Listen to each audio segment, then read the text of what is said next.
Imagine this. It is November 1923. You're standing in a small, crowded bakery in the heart of Berlin.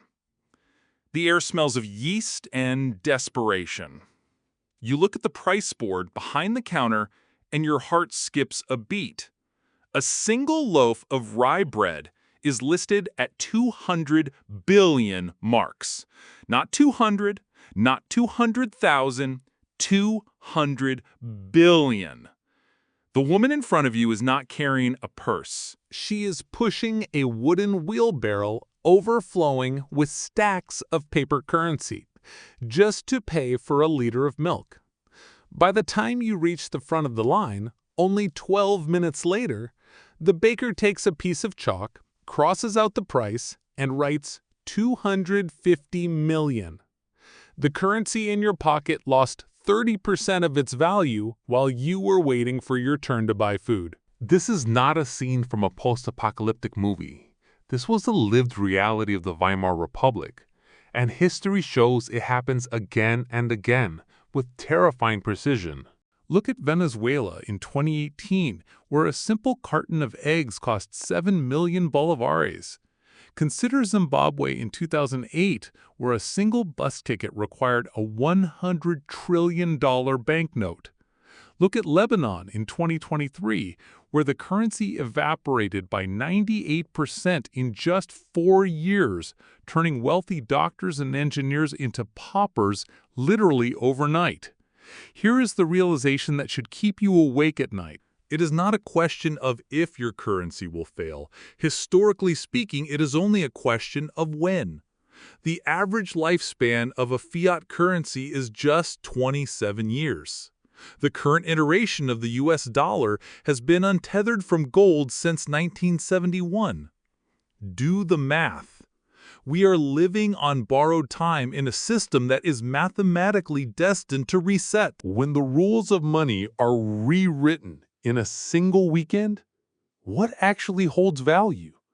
I have spent years performing economic autopsies on the collapses in Germany, Venezuela, Lebanon, and Zimbabwe to pull the financial forensics. This is not theory or political speculation.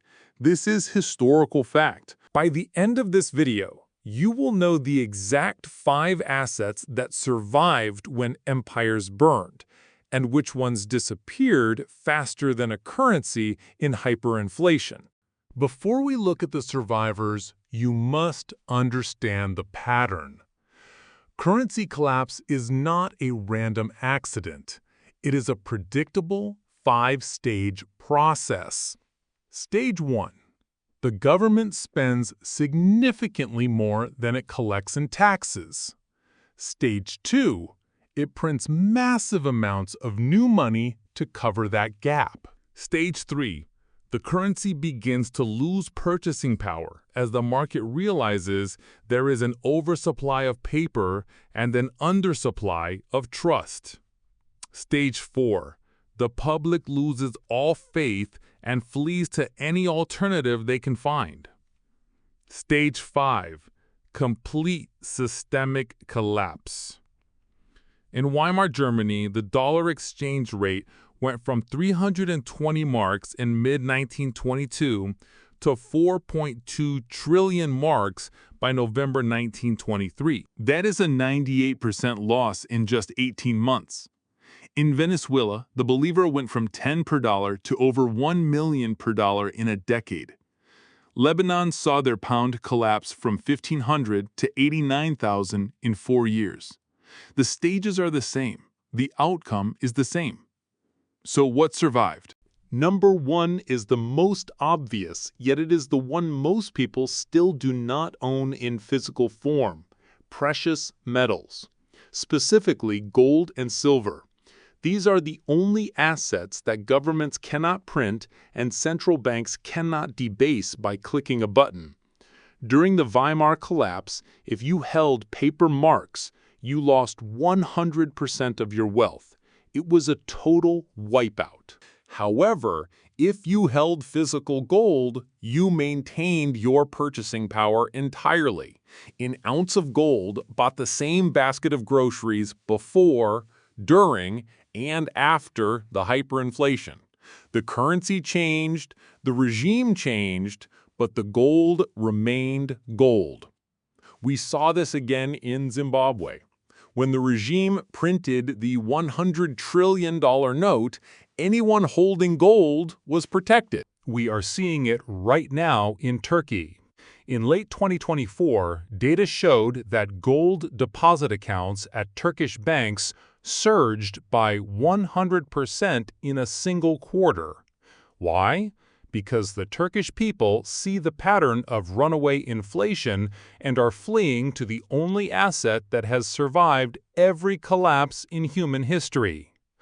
Gold does not need to produce earnings. It does not need a board of directors. Its entire function is to be a finite store value. When the supply of fiat currency explodes, the purchasing power of each unit must collapse. Gold cannot be arbitrarily expanded, so it becomes more valuable by default. It is not an investment. It is insurance against monetary system failure. Number 2 is foreign hard currencies. When your domestic currency is dying, your best escape valve is holding the stable money of another nation. Imagine you were a nurse in Beirut in October 2019. You had saved $50,000 worth of Lebanese pounds over a decade of hard work. The pound had been pegged to the US dollar for 22 years. It felt rock solid. Then the peg broke. By 2025, the official rate went from 1,500 to 89,000 pounds per dollar. Your life savings were now worth only $1,000. You lost 98% of your work, your time, and your future. But your colleague, who kept her savings in physical US dollars or Swiss francs outside of the banking system, maintained 100% of her wealth. She did not get rich, she just did not get destroyed. This pattern repeats in Zimbabwe, Ecuador, El Salvador, and Venezuela. People stop using the local currency and begin using dollars or euros for everything from rent to bread. This is a survival mechanism. When the government fails its people, the people vote with their wallets and switch to a currency that works. Having access to a foreign, stable currency during a local crisis is the difference between total annihilation and survival. Number 3 is productive equities. This is counterintuitive for many. You might think that if the economy is collapsing, the stock market should crash to zero. But look at Venezuela. Their stock market rose over 3,400% in 2024. The Caracas Stock Exchange surged from 2,000 points to over 6,000 in just 9 days in early 2026. This happens because a stock is not just a piece of paper. It represents ownership in real physical assets, like factories, machinery, inventory, and land. When the currency collapses, the nominal price of these assets must rise to match the inflation. However, there is a catch. Not all stocks survive. Only companies with revenue streams that are diversified away from the local collapsing economy will maintain real value. If a company earns 100% of its money in a dying currency, it will likely fail. But if a company exports its products and receives dollars or euros, its costs in the local currency go down while its revenues stay stable. These companies become an actual hedge against inflation. Ownership in productive international businesses is a proven way to ride out a currency storm. Number 4 is consumables and barter goods. When the formal banking system freezes, economic activity does not stop, it just goes underground. In post-World War II Germany, the official currency was so worthless that people abandoned it. They traded coal, potatoes, and especially cigarettes. Cigarettes became a temporary currency because they were standardized, easily divisible, and widely accepted. During the 2018 crisis in Venezuela, fishermen would trade their daily catch directly for bags of flour, just to feed their families. Items that hold immediate value become the new money. This includes medical supplies, fuel, batteries, tools, and basic hygiene products. While you cannot build a long-term investment portfolio on aspirin and batteries, having a tactical supply of these goods provides liquidity when the ATMs stop working and the shops are empty. They are the ultimate medium of exchange in a system that has lost its way. Number 5 is agricultural land. This is the immobile store of value that produces the one thing no human can live without: food. During the Great Depression, farm families had a massive survival advantage over people in the cities. They had gardens, orchards, and livestock. They could provide for their own basic needs while the rest of the world struggled. In every modern collapse, from Zimbabwe to Venezuela, those who own productive land have a baseline of security. However, land has a unique vulnerability. It cannot be moved. If the government decides to seize property, or if taxes are raised to impossible levels, you are stuck. This is why the best strategy for land is to own property that produces export crops or to hold it through a structure that protects it from direct seizure. Land produces calories, and in a total currency failure, calories are more important than any paper number in a bank account. Now we must talk about what goes to zero. Understanding the traps is just as important as knowing the safe havens. The first thing to fail is fixed income securities denominated in the collapsing currency. This means bonds and treasury notes. If you are a creditor to a failing state, you will be wiped out. When the currency used to pay you back becomes worthless, your investment becomes a zero. The second trap is domestic savings accounts within the failing banking system. In Lebanon, bank customers who kept their money in the bank saw 98% of their value vanish while the numbers on the screen stayed the same.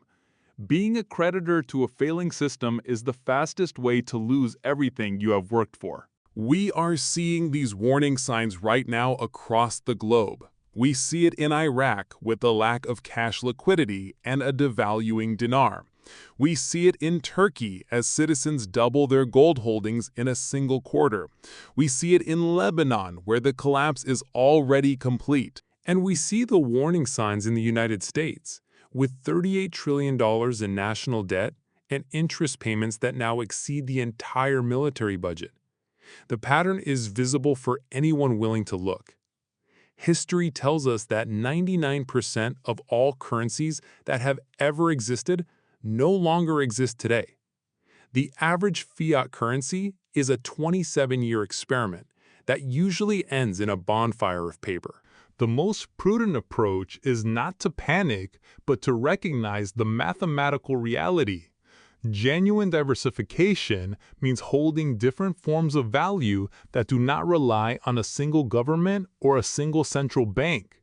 It means having gold as insurance, foreign assets for protection, and productive ownership for growth. History has already provided the answers through the autopsies of fallen economies. You just have to be willing to look at the patterns before you become the next case study. Don't wait until the price of bread is 200 billion marks. Diversify your value while you still have the choice.